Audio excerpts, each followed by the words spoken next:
guys, welcome back to another Fight Move Flow Live Wednesday. This is going to be our 4th edition, and this topic of the week is going to be flow.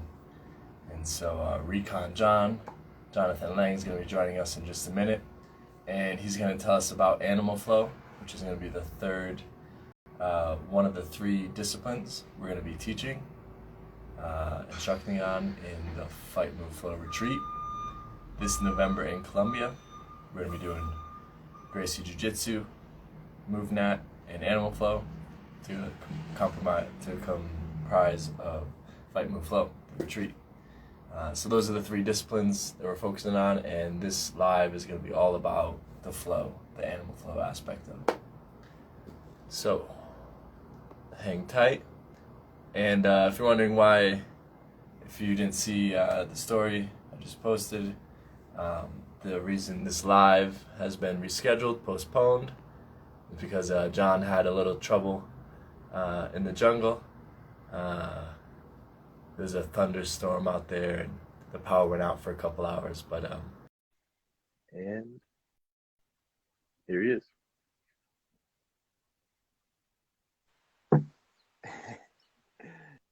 All right. Yes, sir. It was a rumble in the jungle, and now it's sunny. Yeah. Again. I don't know. This is Pretty, part of the flowing with fitting. nature thing here. Yeah, Fight Move Flow. You got a rumble in the jungle. Yeah, definitely important, the flow part. Yeah. Yep. Sometimes I have to flow here. It keeps me sane. Exactly. Nice. All right. So yeah, as I said, this is our 4th FMF Live Wednesdays, and this topic is going to be all about the flow aspect. So Jonathan's going to tell us all about animal flow and how it is included in the retreat, and how it's going to be balanced with the other practices and all that. Absolutely. Okay. Are we ready to rock and roll? Ready to go. Let's rock. Let's roll. So let's start out with animal flow. And I think by now, if you're tuning into this, you probably know who I am. If not, Jonathan Lang, MovNat team instructor, animal flow instructor, Czech holistic lifestyle practitioner, and a bunch of other certifications. Not as important as just being a human being who's been finding out how to be a little bit better human being through movement, meditation, and other practices for the past 15 years, and helping other people to do the same. So we've got this event coming up in November, Fight Move Flow, which we've been doing a series of lives about here on Nate's Instagram in conjunction with mine. And 2 episodes ago, we talked about fight. We talked about, in that one, MovNat combatives and Gracie combatives. That was great, / Jiu Jitsu. Last one, we talked about move, which is movimiento natural. I'm so in the Spanish thing here that I'm speaking Spanish. I think in Spanish, which is natural movement. Yeah. And in many ways, we can say that natural movement is the base of what we're going to be doing. But there's some fun stuff that we're adding in with the combatives.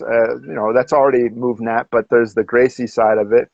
And then with the animal flow. So with no further ado, what is animal flow? I'm going to give the party line first, sprinkle in some elements of my point of view and how this connects with our retreat, and then we'll see what time we have left after that. First, what is animal flow? It was created by a guy named Mike Fitch, who was a personal trainer in New York City and Miami. He was also a Czech certified trainer, so he was already using the Czech holistic system. And that helped to give him some framework from which he was able to build animal flow. Not only that, but that had some influence for sure. So here's a little of his story and how he came to create this system, animal flow. So he had big muscles. He was a personal trainer, but he started to realize through his explorations that he couldn't actually do nearly the things with them that he thought he could do. Training for capacity only instead of training for competence led him on a path that many, many people in the fitness industry and also fitness people who practice fitness, CrossFit and kettlebells and so on and so forth, find if they actually put themselves to the test. They don't always do that. They often put themselves to the test only through those limited parameters of their fitness system. But he was willing to go outside of his fitness system and see what he could do because he wanted to explore his movement. So he started out with gymnastics, and gymnastics opened up a lot of possibilities for him, and he wanted to go deeper. He wanted to go into stuff that was more raw, more connection-based, and also more improvisational, more real world, so to say. So he started to study parkour and breakdancing. Parkour being more the kind of natural movement side of it, without getting all into the whole difference and all that, being more on the natural movement side of things, and breakdancing being more on the expressive side of things.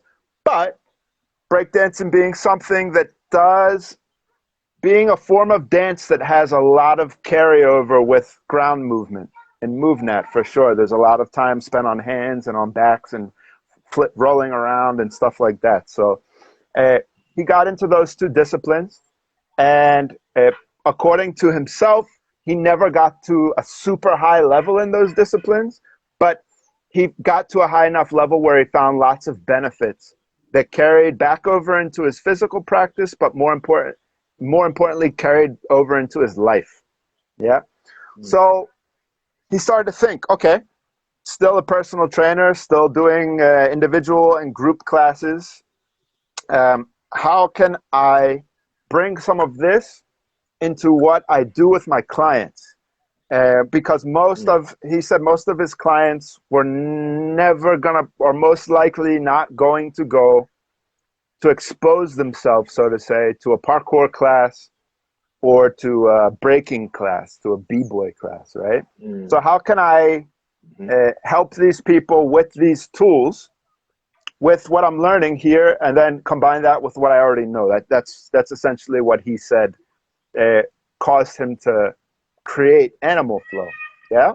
So this led him to design a system based on what he considered, through his studies and practice, the most physically important aspects of parkour, b-boy, and infant development / natural movement. Yeah. That somebody could do on a flat floor without equipment, without any special environment, that they could do in a gym, in the kind of studio room of a gym, for example. And as he created the system, it was also heavily influenced by yoga and his work with Czech, what he learned about the energy systems and the meridians and the fascia, and also by Tom Myers. You're familiar with Tom Myers, yeah? Yep. Anatomy Trains, right? So he was also very influenced by Tom Myers, right? So he was really paying attention to how he could work on all the slings and open up the fascia and train the fascia more than just focusing on individual muscles, right? And that's essentially how he created Animal Flow, yeah? Through this kind of experimentation with these different systems and looking how to make a synthesis out of them that could reach the average gym goer where they're at. That was his idea. And so that's a bit about what Animal Flow is. So, or that's a bit about its origin story, let's say. So let's talk about what it is as a practice, right? It has 6 components. Component number 1 is wrist mobilization. So there's a lot of attention paid to the wrist, because for the average person in modern life, the wrists spend a whole lot of time like that and a whole lot of time like that, but they don't actually get to really use their wrists very much in any more ways than that. And they certainly don't support themselves on their hands very much as we do, for example, in MovNat, right? So a good amount of time is spent on, first, wrist mobilization. Second, what's called Animal Flow activations. We'll get into that in a minute. Third, form-specific stretches. This is the part of Animal Flow that looks the most like yoga. There are some important differences, but it's the part that looks the most like yoga. Next, traveling forms, which looks a lot like many of the crawls that we have in MovNat, and then also some other forms that just look like really imitating animals that are quite healthy, that are quite good for us, that are new in some sense, but also very old. I mean, very, very old, like ancient, the Chinese martial arts have been doing these animal forms for a really long time, right? So that's also a good thing, in my view, because, what's that? There are archetypal patterns of positions, right? Yeah, and I think that's a good thing because what that means is that in some sense they stand the test of time, right? So they've been around for a long time, and from my view, if somebody's been practicing something for that long, probably there's some reason that there's some value. Probably not just doing it for ritual, although rituals even, again, maybe have some value in them, right, that we don't even understand. So traveling forms are all of those different kinds of what we would call in MovNat different kinds of crawls. Sometimes they look a little different for various reasons, sometimes for physiological reasons, sometimes for stylistic reasons, but a lot of similarity with MovNat there. And then that's 4. 5 is switches and transitions, which are a lot like a lot of our transitions, our ground movement positions and transitions in MovNat, with the difference being that in animal flow, it's very focused on being on your hands or being on your feet, not necessarily as much time spent on the rest of your body. Although now animal flow as a system has begun to really scale. So it's interesting to see how the system has evolved.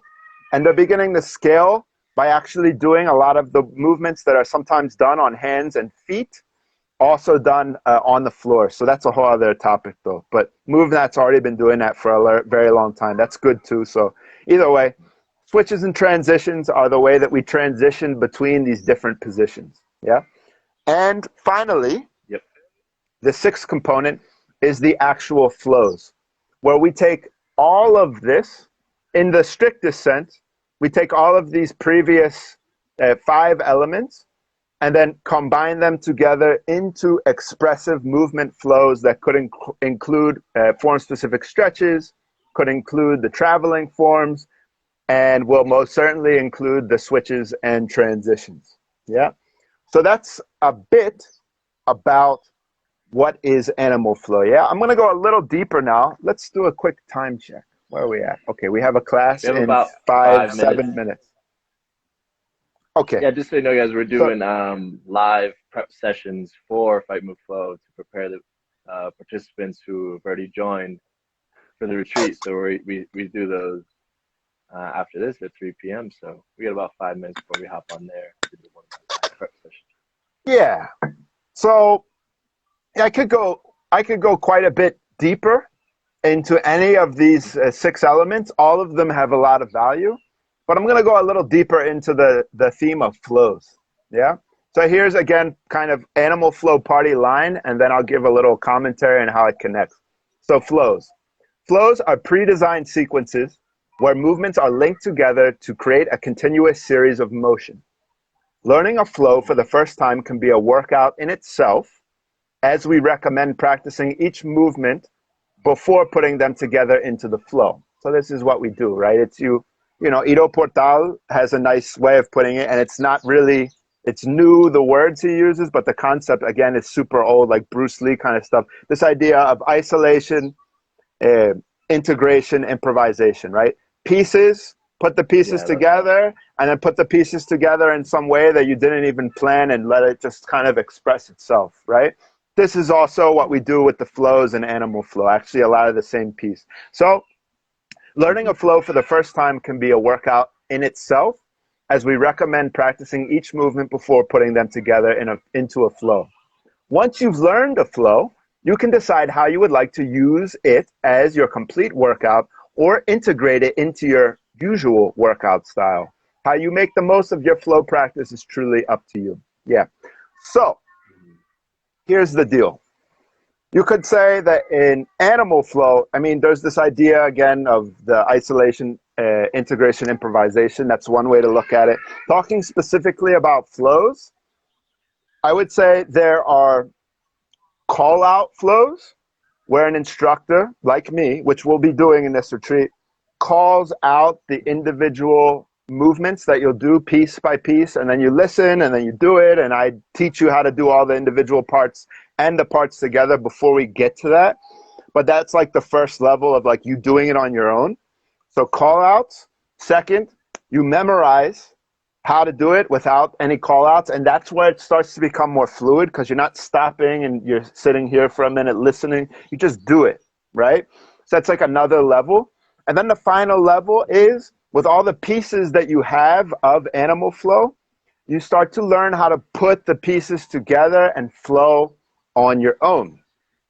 And then, so that's within system, like strict on party line policy kind of way of doing it. But even within the practice of animal flow, it's a very open system. So it's readily acknowledged that if you are a contemporary dancer or a capoeira practitioner or a b-boy or any kind of dance or any kind of yoga or any kind of expression or natural movement, MovNat, which is what we're going to do in our retreat especially, you can add it in with all these tools of animal flow to either create fixed flows or to improvise. And, you know, you're doing some animal flow movements, maybe you do some capoeira stuff, maybe you do some MovNat stuff. And in our retreat, we're going to be teaching all of this from the beginning to where you just learn some basic animal flow stuff. You'll also be learning MovNat ground movement separately, ground movement flows. And we'll start to combine them, and we'll start to give opportunities for people to practice more kind of intense improvisation, and then also their own just ground movement flows that can include a lot of MovNat ground movement, but also animal flow movement. Yeah. And people tend to find it's very enjoyable, and certainly it's helpful for one's natural movement practice, which also, of course, carries back over to Jiu Jitsu, combatives, all of that. So that's a little bit about the flow. Absolutely. Yeah, great. And just, you know, kind of wrap that up, like you were saying, you know, we in MovNat, we train all about practical movements, right? But, you know, to start getting to balance that out, to get into more of that expressive range, we start tapping into our flow, right? And it's kind of like, you know, the masculine and feminine dance, you know, that polarity of energy. We train in the masculine and the feminine, you know, having the structure and the flow, right? And in jiu-jitsu too, it's like we're going to be going over the real foundations of jiu-jitsu, you know, the foundations of self-defense, Gracie combatives. But to really advance your practice, you really need to tap into that flow. You know, you start moving beyond the structure, the rigid forms, or the techniques, and when you start to adapt it and have more flow with it, that's when you really get really good, right? And I think we all know that jiu-jitsu, that flow is the goal. Yeah. Awesome, brother. All right, guys. Well, we are gonna go hop on and do our second live training session with the FMFers who have already signed up. So if you want to join in on these live prep sessions, we're gonna open up the next door for that. It was October 6th or October 6th, I believe, will be the next cutoff for the next to join the last 3 sessions. So if you missed the first early bird, no worries, you can hop in and get those next 3 live training sessions with us, and we'll have a few perks also for signing up quick. Yeah. Yes, sir. All right, guys. All right. So let us know if you have any questions, and we'll be back in 2 weeks for the next FMF Live Wednesdays. Yeah, talking more about how we bring it all together and how you can bring that into your life. So, absolutely. Piece by piece. All right, guys. Thanks for tuning in. All right, fellas, ladies and gentlemen. See you. See you. See you next time.